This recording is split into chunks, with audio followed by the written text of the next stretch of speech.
Sebelum menonton, jangan lupa like, subscribe, dan tekan tombol lonceng. Selamat menyaksikan. Presiden Joko Widodo menghadiri Forum Bisnis Indonesia Republik Rakyat Tiongkok yang digelar di China World Hotel, Beijing RRT.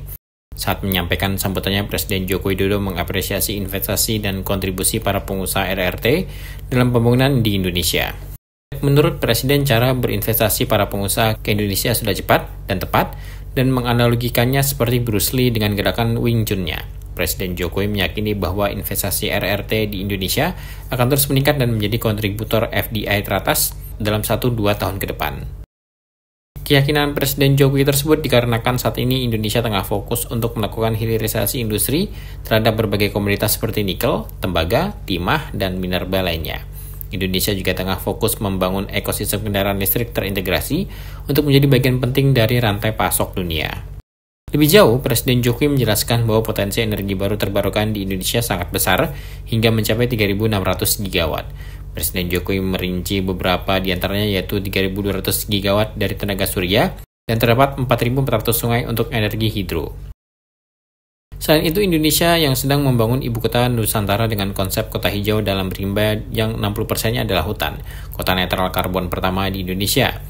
Presiden Jokowi menyebut bahwa pembangunan infrastruktur dasar dan pusat pemerintahan diperkirakan tahun depan akan bisa diselesaikan dan sampai awal November ini sudah ada 21 investor dari dalam dan luar negeri yang sudah akan segera melakukan groundbreaking dengan total nilai 2 miliar US dollar.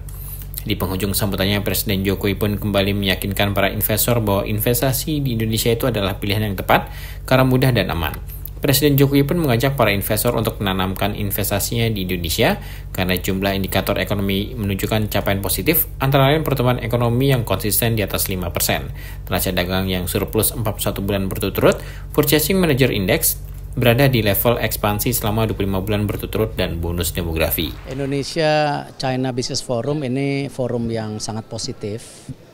Kenapa? Kalau kita lihat tadi pertumbuhan investasi dari China ke Indonesia itu kan kalau kita lihat 2013 itu baru kurang lebih 280 juta US. Sekarang sudah di angka 8,6 miliar US dollar. Artinya ini signifikan.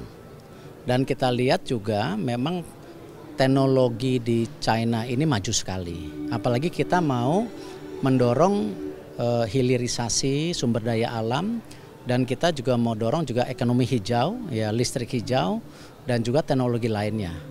Nah, inilah kenapa kalau saya lihat tadi kerjasamanya ini luar biasa. Tadi disebutkan angkanya 13,7 miliar US dollar, yang dimana itu yang sudah agreement. Tapi potensinya itu masih ada lagi 29 billion US dollar. Artinya apa? Hubungan swasta-swasta, BUMN swasta dan BUMN juga ini bisa terus ditingkatkan karena memang kita ingin menjadi negara industri ya yang juga menjadi bagian supply chains daripada dunia. Jadi kan Bapak Presiden ingin sekali yang namanya sumber daya alam itu tidak lagi kita kirim secara bahan baku, tetapi harus benar-benar dilakukan hilirisasi di Indonesia gitu. Ya. Total ada 31 dari BUMN-nya, kalau lebih ada 9 tadi. Ada IBC, Indonesia Baterai Corporation, itu membangun sama CATL industri baterai listrik. Tadi juga saya lihat ada PLN bekerja sama dengan PLN China, itu bagaimana perbaikan grid system lah, bahwa saluran listrik ya, karena memang kan ke depan yang namanya listrik ini harus hijau gitu. Nah, tadi kita lihat juga ada kemungkinan kerjasama juga bagaimana kita membangun hydropower untuk PLN. Nah, hal-hal ini yang saya rasa ini sangat optimis ya, dan ini sangat positif saya rasa, dan ini menjadi bagian bahwa kita memang harus terus dorong yang namanya pengembangan daripada industrialisasi di Indonesia gitu. Turut mendampingi Presiden yaitu Menteri Luar Negeri Retno Marsudi, Menteri Perdagangan Zulkifli Hasan, Menteri Badan Usaha Milik Negara selaku ad interim, Menteri Koordinator Bidang Kemaritiman dan Investasi Erick Thohir, Menteri Desa Pembangunan Daerah Tertinggal dan Transmigrasi Abdul Halim Iskandar, Menteri Investasi atau Kepala BKPM Bahlil Hadalia, Sekretaris Kabinet Pramono Anung, dan Duta Besar RI untuk RRT Johari Oratmangun. Tim Eljon Media melaporkan.